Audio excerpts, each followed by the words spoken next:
In our first case of acute pyogenic meningitis, we have a 67-year-old woman who presents to the ER with severe cough, rust-colored sputum, fever, and occasional shaking chills for 48 hours. She woke up that morning mildly confused and having severe headache. She informed the ER physician that she has had a bad cold for about a week. She also said that her neck feels stiff, sore, and extremely painful when she tilts her head forward, and that the bright lights hurt her eyes. So, first question, what's the significance of the patient's productive cough with rust-colored sputum?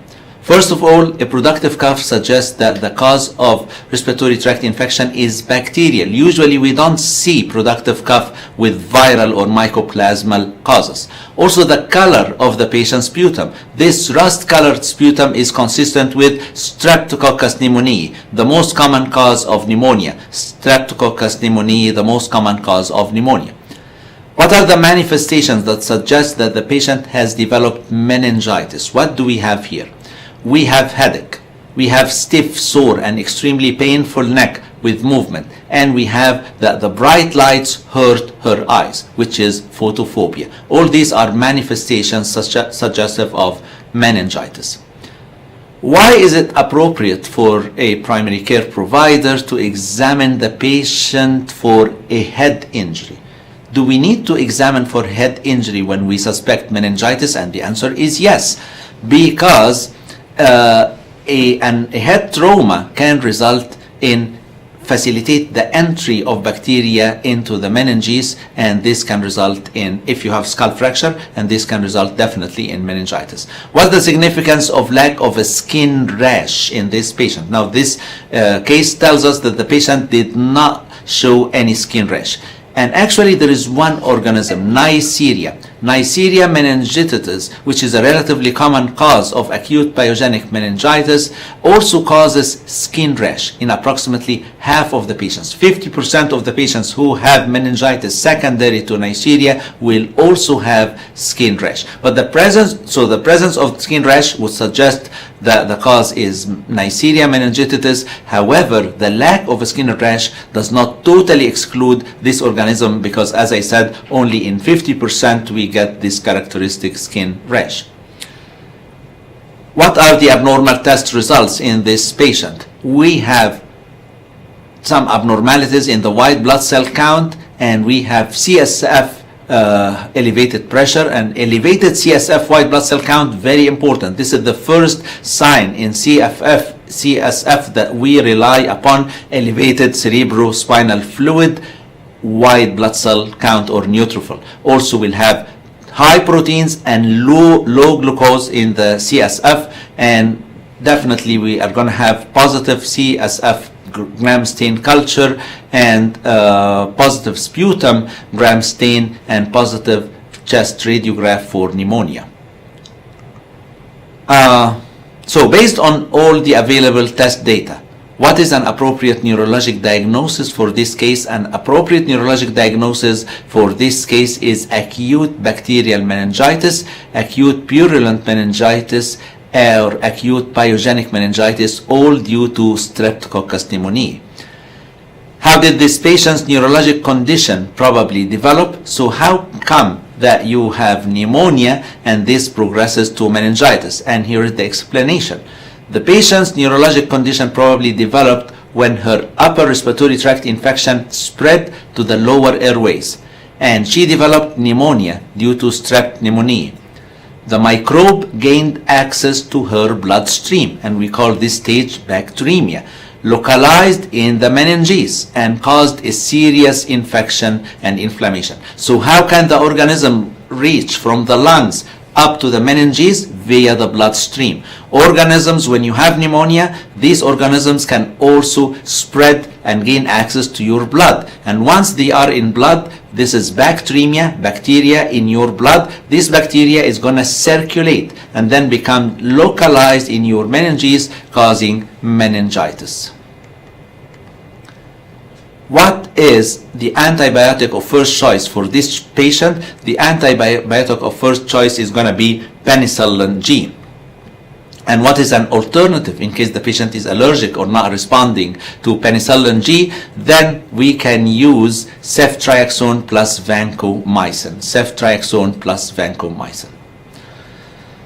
The next case is acute viral encephalitis. And here we have an 83-year-old man who had a mosquito bite 4 days ago while camping, because of which he had eye swelling, mild fever, and mild headache.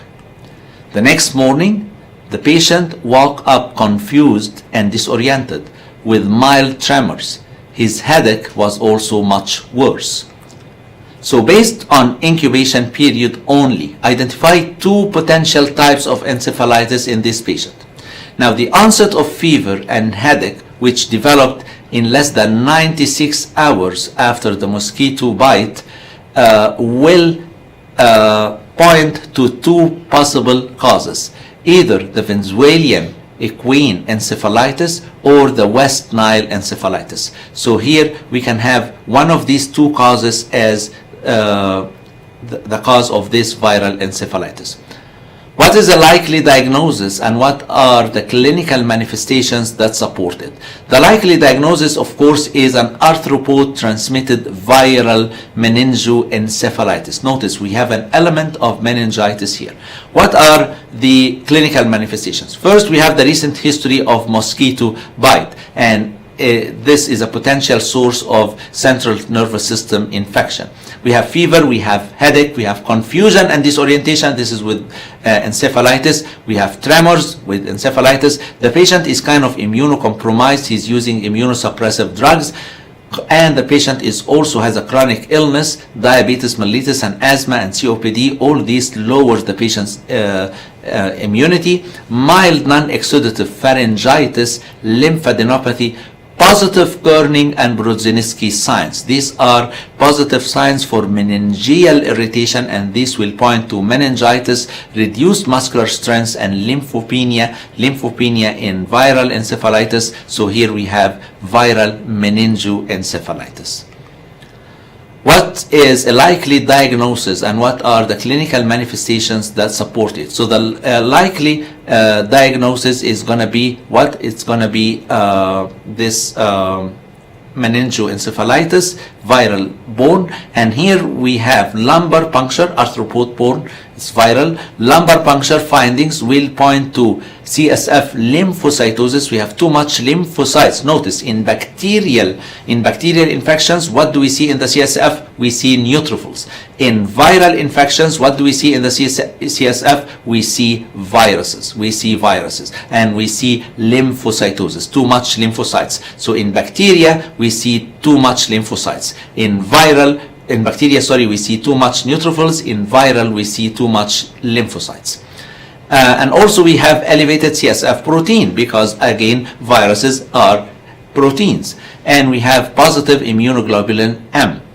Also, we have the mild diffuse cerebral edema in the magnetic resonance image. And finally, we have the most definitive clinical evidence is positive enzyme immunoassay test for the West Nile virus. You can never be more sure when you get this virus itself and you identify it. So again, I repeat, in bacterial meningitis, what do you have in the CSF? Too much neutrophils and the bacteria itself. In viral infections, what do you have in the CSF? Too much lymphocytes and the virus itself. What is an appropriate treatment choice for this patient? As I said, in encephalitis, in viral encephalitis, if it is not herpes, then you don't have a specific drug. Herpes, we give acyclovir. Here you can just do supportive therapy.